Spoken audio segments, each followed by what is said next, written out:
We think of how the devil tries to get us off the path, off the course. And in that way, we kind of think that, like, the devil, obviously, he wants us to be fully evil, right? Where we're just like totally degenerate, giving into all the passions and stuff. Right. But he doesn't necessarily need that from us to capture us. Actually, all he needs is, like, if this is the straight path, the golden path, the narrow path, all he needs us to do is to just divert like 1 degree.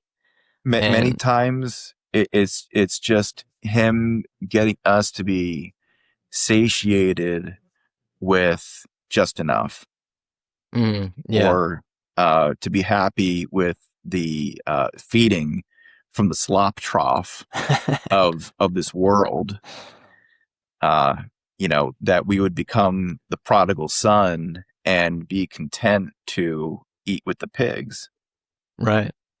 And all this stuff, like sola scriptura and kind of the Protestant ethos you're talking about, the worldview, it's a consequence of the devil making that 1 degree of the truth. And it started with 2 or 3 words, right, in the creed that the papists added to the creed, which was "and the Son."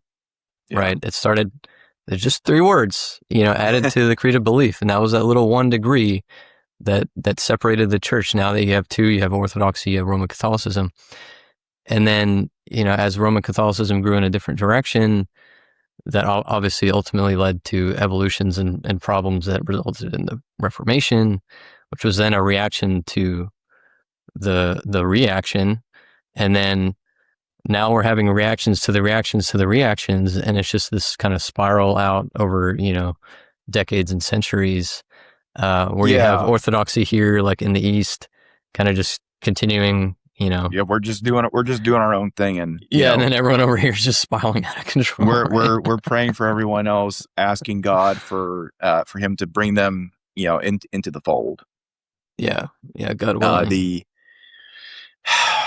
The average evangelical response to this sort of question is when I have this question of how do we, who's right, who's the authority, how can we know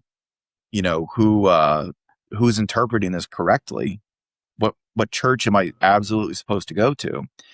And ultimately they say that, well, the Holy Spirit will guide you into the truth. Well, the Holy Spirit doesn't seem to be guiding all of these denominations into the truth, because if he were, then they'd be saying the same thing. They all be saying the same truth, but they're not, right? There would be no denominations. So clearly something is not lining up with what the Holy Spirit wants for us.